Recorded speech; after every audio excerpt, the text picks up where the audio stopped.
Their friends are locked up, people have gotten killed. This is good for everybody. But some people have a problem with this. You have a problem with that. You damn right. Okay, explain. Why y'all ain't do this in the beginning? Why y'all ain't do this in the beginning? Why did we have to go through so much shit for y'all niggas to feel like y'all gonna put the money first and y'all gonna come together? Their friends are locked up. People lost their lives. Everybody says this new piece is good for the city, but not everyone is clapping for it. Someone asks, "You have a problem with that?" And the answer comes quick. You damn right. Then the real question drops. Explain why this didn't happen in the beginning, why we had to go through all that pain just for you to decide money comes first and now you want to link up. That frustration hits hard. Young Thug and YFN Lucci just came home from prison. These two were locked in a serious war for years. Lives lost, families torn apart, Atlanta tense every single day. Then, the moment they both touch down, they pop out in the same club, hugging, smiling, moving like none of that chaos ever happened. But here's the wild part. While Thug and Lucci look like old friends reconnecting, somebody else is boiling inside. Lil Woody is not feeling this piece at all. This the same Lil Woody who allegedly stood tall for YSL, the same Woody accused of handling serious street business and never seeing a sell for it. Now he's heated, talking bold, and the streets whisper that this drama might spark all over again. To understand why Woody is going off, you have to rewind. This wasn't social media talk or sneak disses and songs. This was real street conflict that had Atlanta in a chokehold for nearly a decade. Young Thug and YFN Lucci were not always enemies either. At one point, they were cool, both rising in the Atlanta rap scene, both chasing success.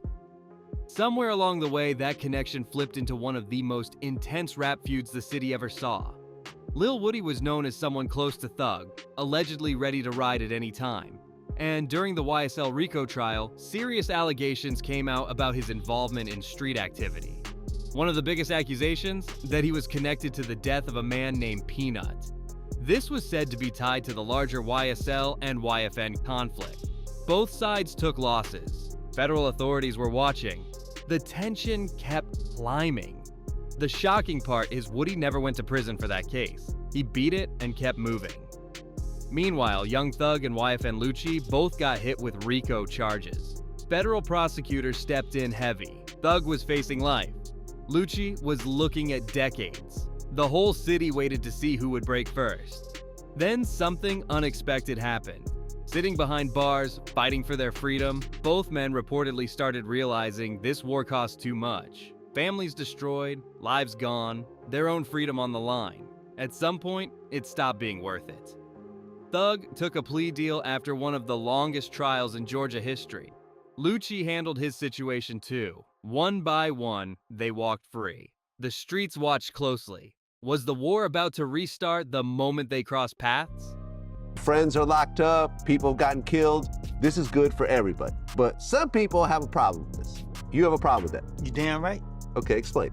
Why y'all ain't do this in the beginning? Why y'all ain't do this in the beginning? Why did we have to go through so much shit for y'all niggas to feel like y'all gonna put the money first and y'all gonna come together? Y'all could have been squashed the beef. Y'all could have been came together a long time ago. Y'all could have. But now y'all saying, man, this shit ain't about. Bro, you know how many people sitting in jail for the rest of their life behind this shit? You know how many families that still broken behind this shit? You damn right. I come from this environment, Vlad. I come from here. Nobody predicted what came next. A video hit the internet and stunned everybody. Thug and Lucci in the same club, not just in the building, but side by side, smiling, relaxed, looking like brothers who made peace. For many people, this was powerful. Growth, maturity. Two men choosing life over violence. Atlanta needed that energy. But for Lil Woody, this felt like betrayal. Total disrespect. Everything he stood on suddenly looked pointless. And he did not stay quiet. Woody sat down with DJ Vlad and let it all spill. From the start, you could see he was upset. Vlad mentioned the club video, calling it great for Atlanta and saying both sides could finally focus on getting money together. Woody fired back, "You have a problem with that?" Then answered himself, "You damn right." He went deeper. Why this didn't happen in the beginning? Why we had to go through so much for you to finally put money first and come together? This could have been squashed a long time ago. His voice carried real pain. He kept pushing. People sitting in jail for life behind this, families still broken behind this, and now everybody partying. That frustration wasn't fake. He even said, "I come from this environment." You could hear the hurt behind every word. Woody made it clear he never wanted war. "I didn't want enemies. We were friends at a point. Lucci is not an enemy to me." He explained that before everything spiraled, there was real friendship there. I didn't want to go to war with people. I didn't want to have people as enemies. I wanted to be friends with a lot of them because we was friends. See, a lot of y'all don't understand. We wasn't never always enemies. We were friends at a point. Lucha is not an enemy to me. I could go out this door right now and see Lucha and keep going about my business. I'm not here to try to tear nobody down, but at the end of the day, man, y'all so selfish that y'all showed the world how selfish y'all is. He said he could see Lucci and just keep it moving. No tension needed. Then he dropped a heavy line. "Y'all so selfish that y'all showed the world how selfish y'all is." In his view, the leaders made peace only after the damage was already done. That's what stings the most. This situation exposes something the culture avoids talking about. Rap beef doesn't just hit the artists. It affects the people around them, the ones who move on loyalty and end up paying the highest price. When leaders shake hands later, what happens to those who already sacrificed everything? Then Woody revealed something that changed the conversation. He said he previously talked to Thug about ending the conflict. He claimed he told him straight up, "This ain't about nothing. I'm gonna go over there and talk to them and squash this." I didn't want to go to war with people. I didn't want to have people as enemies. I wanted to be friends with a lot of them because we was friends. See, a lot of y'all don't understand. We wasn't never always enemies. We were friends at a point. Lucha is not an enemy to me. I could go out this door right now and see Lucha and keep going about my business. I'm not here to try to tear nobody down, but at the end of the day, man, y'all so selfish that y'all showed the world how selfish y'all is. According to Woody, the other side was open to sitting down too. He suggested that peace was possible earlier, before the losses stacked up. Atlanta is known for getting money, not constant war. But instead of cooling it down back then, things escalated into a full-blown conflict. Now, after the deaths, the prison time, the broken families, now there's unity? Woody questioned that timing hard. He said, "Now y'all in the club partying because y'all went to trial and everybody flipped?" That line hit social media like a bomb. He pointed out how many young men are either gone forever or locked away for life, family still grieving, mother still hurting, and now the same leaders are celebrating together in VIP sections. That's why this story is bigger than just a club appearance. It's about loyalty, timing, and who carries the consequences when street politics turn into headlines. And once people started connecting those dots, things got even more complicated. Vlad brought up what a lot of people were already thinking when Thug and Lucci popped out together in that club. Folks didn't forget that during the peak of the feud, Lucci's mom's house was allegedly shot at. That wasn't just street talk. That was somebody's mother caught in the middle. So when people saw them smiling side by side, the question hit heavy. How do you link up with someone after your mama was allegedly targeted? Woody answered carefully. He explained that the first time Lucci's mom's house got shot up, Lucci was on a promo tour in Tampa. He was about to walk on stage when he got the call. About 15 shots fired at his mama's house. Nobody got hurt, thank God, but still, that's your mother. He said, "The first time I was on a promo tour, I was in Tampa. I was actually about to go right on the stage, and they called me like the house got shot up. I did my performance. Some type of way, it's fake. Because me and Thug had a conversation where I told Thug, like, man, look, bro, for real, bro, this shit ain't about nothing. I told this nigga this shit ain't about nothing. I told this nigga I'm gonna go over here and talk to these niggas and squash this shit." Then we hit the road and went back home. Cause I had to go check on my mama. Everything was good though. Ain't nobody get here nothing. When asked how many shots, he said, "I don't know, probably like 15. That's not small talk, that's serious. Then Woody brought up something else that added fuel to the situation. Young Thug had a lyric that said, "I shot at his mommy, now he don't mention me." The internet instantly connected that line to Lucci. But Woody was strategic in how he addressed it. He made it clear Thug never actually named anyone in that lyric. He said, "Did he say who? Who mom he shot at?" No, he did not. So people just take things and try to investigate and try to make it what it is. Woody even added, "From my understanding, Thug ain't never shot nobody, mama." But they willing to sit down and squash it because everybody like, man, we Atlanta, we known for getting money. We ain't trying to go to war, but it's an all-out war. A whole lot of families hurting. Whole lot of young men done lost their life to death, and jail. And y'all niggas in the club party? Talking about because y'all went to trial and everybody flipped on y'all? What? He basically separated the lyric from any confirmed action. But here's the twist. In street culture, it's not always about who pulled the trigger.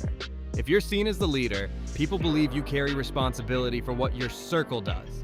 That's just how the rules are viewed in that world. So when people see Thug and Lucci laughing together after alleged attacks on family homes, after lives lost, after years in courtrooms, it feels confusing to some. It doesn't look like organic healing. To critics, it looks strategic, like business over emotion. And Woody made it clear he's not buying the optics. He said, "I don't got nothing against Lucci, and I love Thug. I don't got nothing against neither one of them. But I just don't like the simple fact how they handle this situation." Then he repeated it again for emphasis. "I love Thug. I love Lucy too. I don't got nothing against neither one of them brothers, but I just don't like the simple fact how they handled this situation."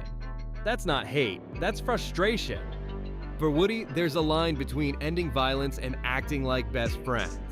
He explained that if they came home and simply agreed to stop the conflict, that would be powerful. That would show growth. But partying together after everything that happened, that hits different. He said it straight.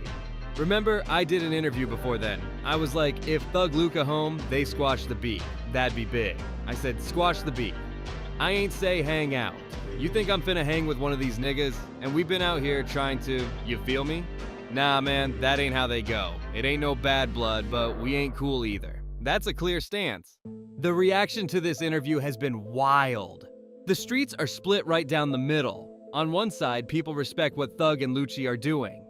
They see two men who face serious charges, who sat in cells thinking about life, who watched allies testify, who lost people they cared about. They believe choosing peace is maturity. They say this is what hip-hop needs. Less funerals, more unity, more success stories instead of prison updates. Those supporters argue both men went through serious legal battles that could have ended everything. They faced RICO cases that carried life sentences. They experienced betrayal and pressure. So if they came out and chose peace, why criticize it? But on the other side, you've got voices like Woody saying it feels disrespectful to those who already paid the ultimate price. There are people serving life sentences connected to this conflict. Families who buried loved ones, homes that will never feel the same again. And now the leaders are supposed to just shake hands and move on like nothing happened? That doesn't sit right with everybody. Social media is in chaos over this. Some call Woody bitter. Others say he's the only one bold enough to speak uncomfortable truths. And what makes it even more tense is that Woody isn't some random commentator. He's someone who was allegedly deep in it.